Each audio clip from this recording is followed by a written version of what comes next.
Minister of Foreign Affairs of the Islamic Republic of Iran. In the name of God, the most beneficent and the most merciful, holding this important and timely meeting. I'm here today at the meeting of the Security Council to share with you my country's positions regarding the important developments in West Asia, including the developments in Palestine and Gaza. Now I would like to present my country's position and a statement in Persian language. Mr. President, over the past month, the Security Council has held several meetings to deal with the various types of the war crimes and genocide by the Israeli regime against Gaza, which, despite the adoption of 3 resolutions and a press statement requesting an immediate ceasefire and the extensive and unrestricted delivery of aid to the people, have yielded no practical result. I repeat, no practical result. At the same time, during the same period,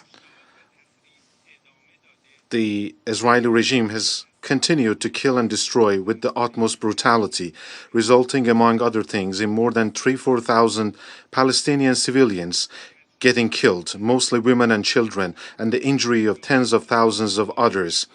The forced displacement of the population of Gaza and deliberate destruction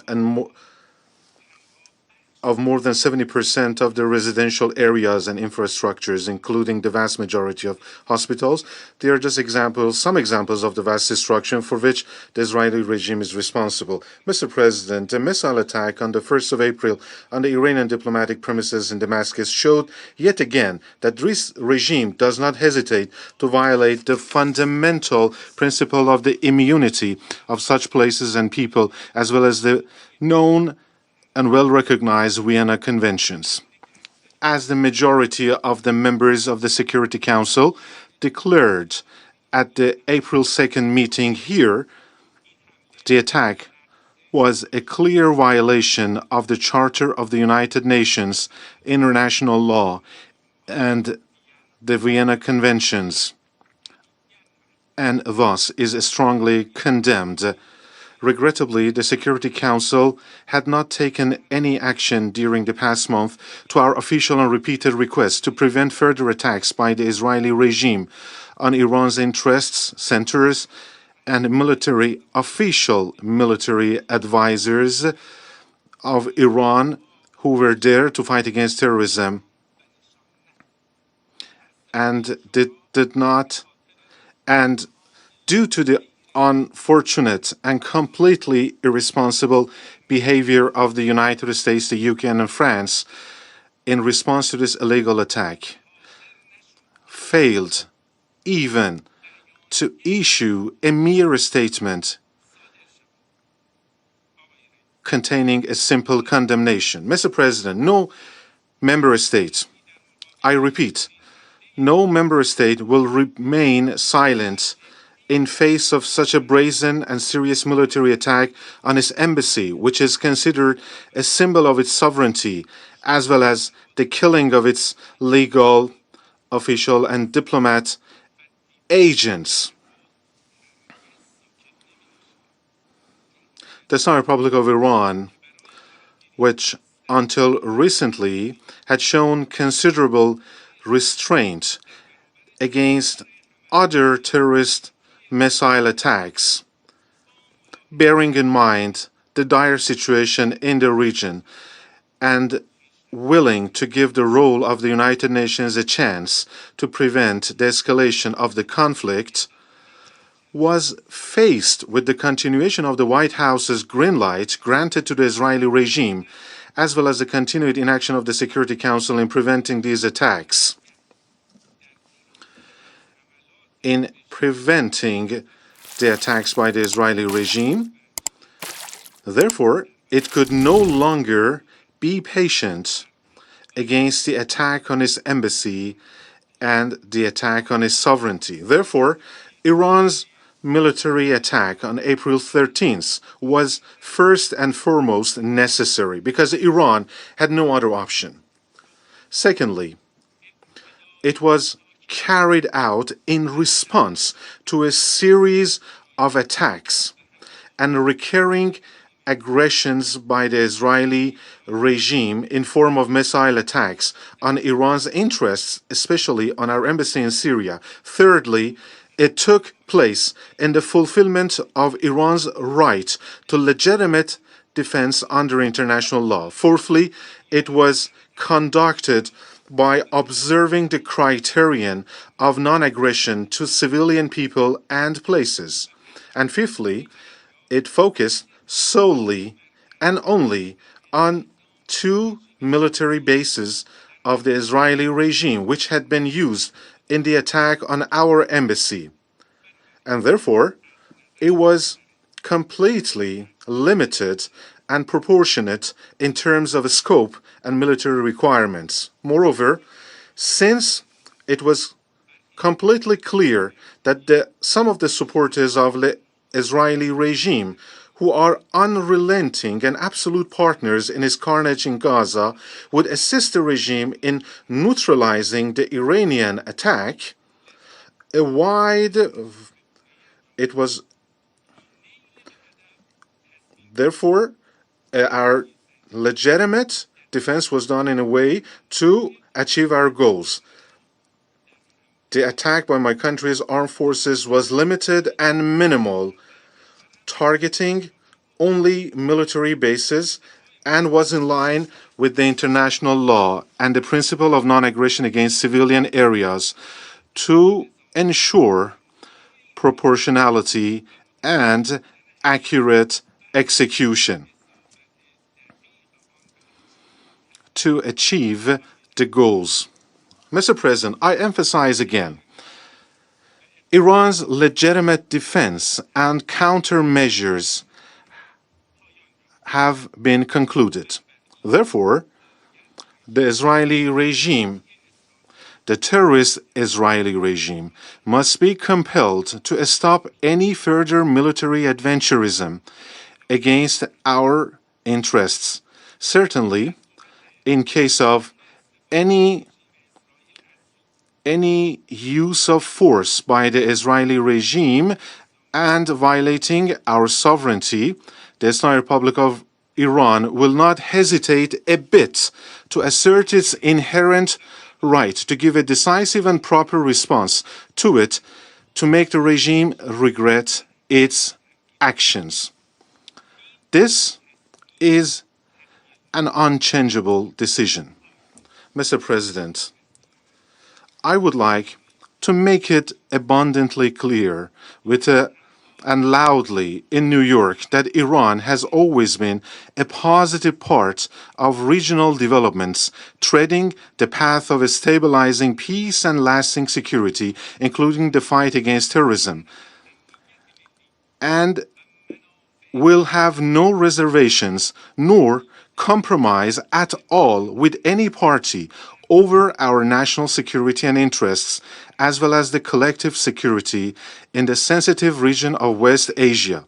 The Security Council must compel the rogue and rebel regime of Israel to immediately stop the war in Gaza. I would like to assure you, Mr. President, that the Islamic Republic of Iran will remain committed to promoting peace and stability in the region. As a matter of fact, when we talk about sustainable security and stability in the region and countering terrorism, it is impossible not to mention the very significant and prominent role played by Iran's Revolutionary Guards Corps, otherwise known as IRGC, in the fight against terrorism. One cannot fail to praise the dedication and selfless sacrifices made by its commanders, especially Major General Qasem Soleimani and Generals Zahedi and Rahimi and their companions who were killed in the recent missile attacks against our mission in in Damascus. There is no doubt that sacrifices made by General Soleimani and IRGC in restoring peace to the region and rushing to the aid of the governments of people of Iraq and Syria is known to everyone. In this line, Iran's anti-terrorism military advisors will continue as mightily as ever their efforts to achieve lasting security in the region. Mr. President, the crimes of the Israeli regime during the past days in Gaza and other areas of occupied Palestine, as well as its attacks on other countries in the region, are indicative of several undeniable facts, including, number one, the attacks of this regime have all it takes to be construed as the crime of aggression, war crimes, crimes against humanity, and crime of genocide, and therefore the regime and its allies are fully responsible, and all the commanders, perpetrators, and supporters of those crimes must be held accountable and brought to justice for their atrocious crimes. Number two, the essence and nature of the Israeli regime is based on aggression, occupation, terror, and genocide. Therefore, all of its past actions, such as the so-called peace negotiations, the conclusion of the Abraham Accords, and the normalization of relations, were not only peaceful, but inherently and completely deceptive, and as a result lacked any practical results to realize the inherent rights of the Palestinian nation. Number three, the developments and the resistance of Gaza in the last 6 months once again showed that Hamas as a liberation movement is nothing more than an illusion. The support of all nations of the region and the freedom seekers of the world for the praiseworthy resistance of the Palestinian nation also proved that this nation is not at all alone in realizing this inherent right. Israel is not a legitimate state. It is only an occupying power, and the passage of time does not and will not give legitimacy to the occupying power, because based on the well-known principles of international law, the occupation of a land is temporary, even if it lasts for decades. Mr. President, the Security Council is strongly expected to shoulder its responsibility and adopt a comprehensive and decisive resolution under the 7th chapter of the United Nations Charter on the following matters. Number one, establishing an immediate, complete, unconditional, and permanent ceasefire in all areas of Gaza, including in Rafah and the West Bank. Number two, full lifting of human blockade against Gaza. Number three, exchange of prisoners for humanitarian purposes. Number four, obligating the regime to immediately and completely and unconditionally withdraw all military forces and their warfare equipment from Gaza, and the necessity of the safe return of the people to their areas and places. Number five, enforcing a comprehensive and immediate arms embargo against the Zionist regime. Six, supporting the legally binding provisional orders of the International Court of Justice, and also providing the basis for the trial and accountability of all the commanders, perpetrators, and supporters of the Israeli crimes in Gaza and other occupied Palestinian territories due to widespread and heinous commission of genocide, the targeted killing of journalists, the UN humanitarian workers, and the repeated use of non-conventional weapons, including phosphorus bombs, against the people of Gaza, and the repeated threats by the Israeli regime officials to use nuclear bombs in Gaza. I would like to reiterate that the root of the Middle East crisis lies in the occupation of the historical land of Palestine, and its comprehensive, just, and permanent solution also lies in providing the necessary ground for the complete and free realization of the inalienable right of the Palestinian people to self-determination through holding a referendum among all the original Palestinian residents, including Muslims, Christians, and Jews, with the help of the United Nations, leading to the establishment of an inclusive government in the historical and motherland of Palestine, with Al-Quds as its capital. Mr. President, I would like to conclude my remarks with the universal poem by the world-renowned Iranian poet Sa'di, a piece of poem that is engraved on the carpet donated by Iran to adorn the wall of the United Nations building. The very same Iranian carpet that symbolizes the strategic patience, science, knowledge, art, and strength of Iran and all Iranians all over the world. Human beings are members of a whole in the creation of one essence and soul.